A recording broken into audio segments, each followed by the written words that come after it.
अनिल दा ने मुझे बहुत सारी चीज़ें सिखाई, मतलब मैंने उनसे सीखी, उन्होंने शायद सिखाई नहीं हो पर मेरे दिमाग में वो बातें रहीं। जैसे गाने में सांस कहाँ छोड़नी चाहिए, कहाँ लेनी चाहिए, तो ये मैंने उनसे सीखा। यहाँ तक कि मैं माइक के सामने होती थी तो लोगों को पता भी नहीं चलता कि मैंने कहाँ सांस ली, कहाँ छोड़ी।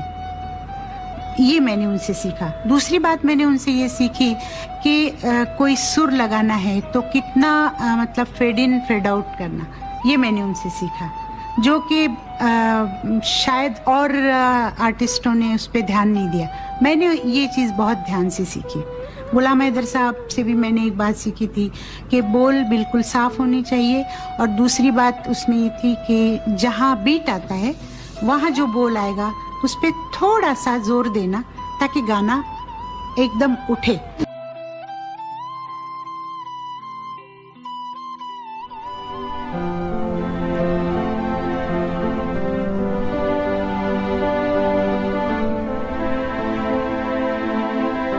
दूसरा जो वो कहते हैं तो उसमें वो बिलीव इन लगता है, उसमें प्रिटेंशन कहीं नहीं है, जो उनकी अपनी शख्सियत का हिस्सा है। जिंदगी में भी कहीं कोई प्रिटेंशन नहीं है, जो हैं वैसे ही हैं।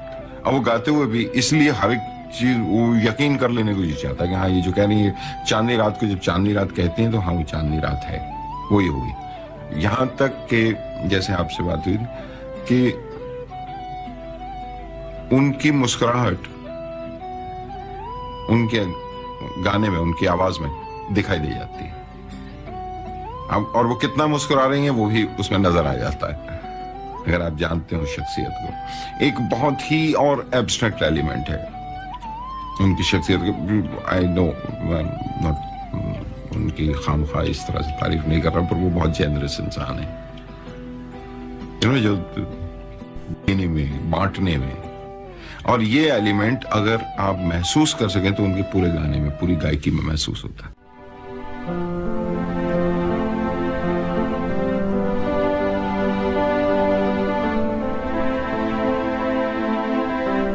सब जगह हम लोग पैसे मतलब उसी वक्त नहीं लेते थे, तो पड़े रहते थे प्रोड्यूसर के पास। कई जगहों पे मेरे पैसे डूब भी गए, तो बाद में जाके हमने ये शुरू किया कि भाई पैसे वक्त पे लेने चाहिए, उसी वक्त ले तो अच्छा है। पर शुरू में पैसे कम आने का दुख नहीं था। उस वक्त जो काम हम लोग कर रहे थे ना, उसकी एक खुशी अलग थी। पर काम इतना ज्यादा था कि सुबह 2 गाने किए, दोपहर को 2 किए, शाम को 2 किए, रात को। तो सुबह निकले, रात के 3-4 बजे घर आए, उस वक्त खाना खाया, फिर सुबह 6 बजे उठ के तैयार होके रिकॉर्डिंग पे जाना है, तो फिर अपना ट्रेन पकड़ के जाते थे इधर से उधर।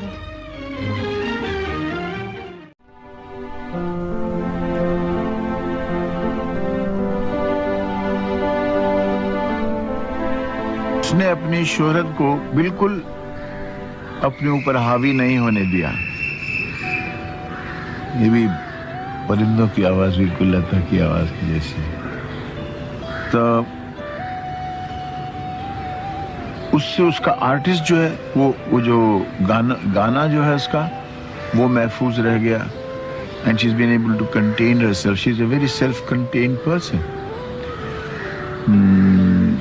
Sometimes ऐसा हो सकता है कि she may give the image of being a complexed person, कि complex है उसमें, complex नहीं है। वो अपने आप को महफूज रखना चाहती है, दूसरी चीजों को अपने नजदीक आने देना नहीं चाहती।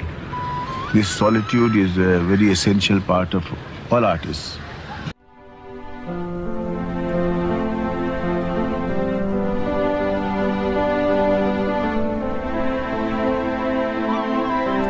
ये घंटे भर की ट्रेन का सफर था। रोज सुबह उससे जाती थी और फिर रोज शाम को वापस आती थी। उनका कहना है कि जहाँ मलाड स्टेशन से बहुत दूर था स्टूडियो, जहाँ हमें रोज जाके रिहर्सल करनी पड़ती थी, सीखना पड़ता था, तो लोग वहाँ उस जमाने में तांगे चलते थे मलाड में, तो लोग उतरते थे, तांगा ले लेते थे और तांगे में चले जाते थे। मैं तो पैसे बचाने होते थे तो मैं पैदल ही जाती थी। इसमें एक किस्सा मैंने कहीं और भी सुना था कि एक मरतबा वो ट्रेन में ही बैठी थी तो इनका इंट्रोडक्शन हुआ वो एक एक्टर से, वो भी वहीं लोकल ट्रेन से ही जाता था वहाँ शूटिंग में। तो बात हुई कि सिंगर हैं इंट्रोडक्शन किया गया और ये लता मंगेशकर नाम है इनका, अभी गा रही हैं फिल्म। कहले अच्छा। अब ये क्या है कि देखिए महाराष्ट्र में गाना संगीत तो बहुत है, लेकिन ये जब हिंदी उर्दू में गाते हैं मराठी सिंगर तो कहीं ना कहीं एक्सेंट आ जाता है। ये बात जो है कुछ लता जी के दिल को छुप गई। कहले अच्छा, बाई टेम्परामेंट परफेक्शनिस्ट हैं, तो जो काम करना है उसे फिर परफेक्टली ही करना है। तो वो तो नया जमाना था, तो इन्होंने एक उर्दू टीचर रखा और इन्होंने अपने एक्सेंट पे, अपने प्रोनाउंसिएशन पे काम किया। और मैं आपको दावे से बोल रहा हूँ, मैं राइटर हूँ, दावे से बोल रहा हूँ कि मैंने लता जी के गाने सुने हैं और आप लोगों ने भी सुने हैं, मगर मैंने आज तक कभी उनका किसी लफ्ज का मिस प्रोनाउंसिएशन मैंने नहीं सुना। ये गलतियाँ दूसरों से हुई हैं, ऐसा नहीं है कि होती नहीं है, कहीं ना कहीं थोड़ी सी गलती हो जाती है, बड़े बड़े सिंगर से हो जाती है। लता जी में मैंने गलती नहीं की। परफेक्ट फ्लॉलेस एक्सेंट, जिसमें आप कह नहीं सकते कि देखिए जो लफ्ज तो ऐसा था ओरिजिनल और ये इन्होंने कुछ ऐसे खींच दिया, इसके जो वॉवल है बड़े कर दिए, इसका जो ये साउंड थी वो दबा दी, मुमकिन नहीं। ये एक्टर जिन्होंने एक जुमला बोल के उनको अल्टीमेटली रिएक्शन में परफेक्ट करवा दिया, वो भी नया एक्टर नहीं काम कर रहा था, सैलरी पे। उस जमाने में एक्टर स्टूडियो में सैलरी पे होती। उस एक्टर का नाम आप जानते हैं, दिलीप कुमार।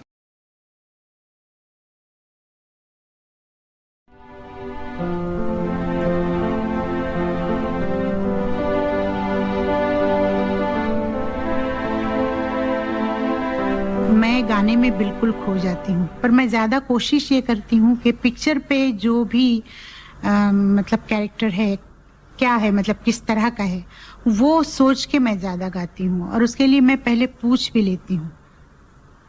शुरू में जब मैंने गाना शुरू किया था तो इन बातों पे मेरा ध्यान नहीं होता था, ज्यादा ध्यान होता था गाना, हरकत, मुर्की, तान, ये कहना है वो कहना है। पर मुझे सबसे पहले मास्टर गुलाम हैदर साहब ने कहा था कि लता तुम ज्यादा ध्यान दो बोलों पे और कौन गा रहा है स्क्रीन पे।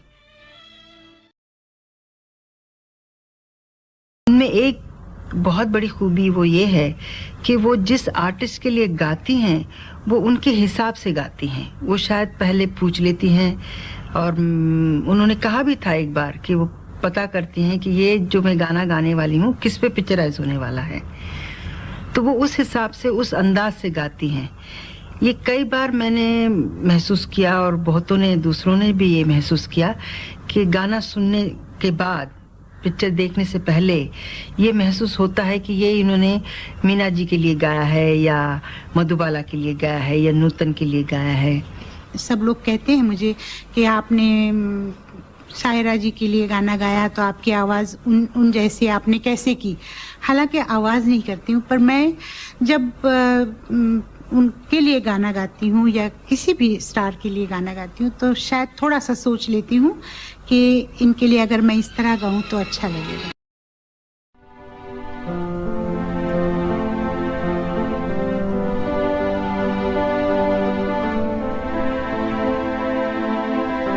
वो आई थी उस वक्त सिंगर की कोई पोजीशन और इज्जत नहीं हो रही थी। जब ये अवार्ड शुरू हुए तो सिंगर को, सॉन्ग राइटर को, इन लोगों को अवार्ड ही नहीं दिया जाता था, इनका नाम ही नहीं था अवार्ड्स की लिस्ट में। ये लता मंगेशकर का जोर था कि जिसकी वजह से सिंगर्स के अवार्ड शुरू हुए हिंदुस्तान में, जिसकी वजह से लिरिसिस्ट को अवार्ड मिलना शुरू हुआ। आप लता जी का कोई इंटरव्यू देखिए, आप लता जी का कोई बयान देखिए, वो जिस इज्जत से म्यूजिक डायरेक्टर्स की बात करती हैं, जिस इज्जत से वो दूसरे सिंगर्स की बात करती हैं, उसी इज्जत से वो हमेशा अपने राइटर्स की, जिनके गीत उन्होंने गाए, उनका नाम लेती है। और उनका ये कहना है कि गीत तो अल्टीमेटली जब तक उसके शब्द सही नहीं होंगे तो उसमें गाने में लुत्फी क्या है। और चलेगा तो वही कि जिसके वर्ड सही हैं, अच्छे हैं, कोई मीनिंग है उसमें, तब मुझे मौका मिलता है कि मैं उसे इंटरप्रेट करूं।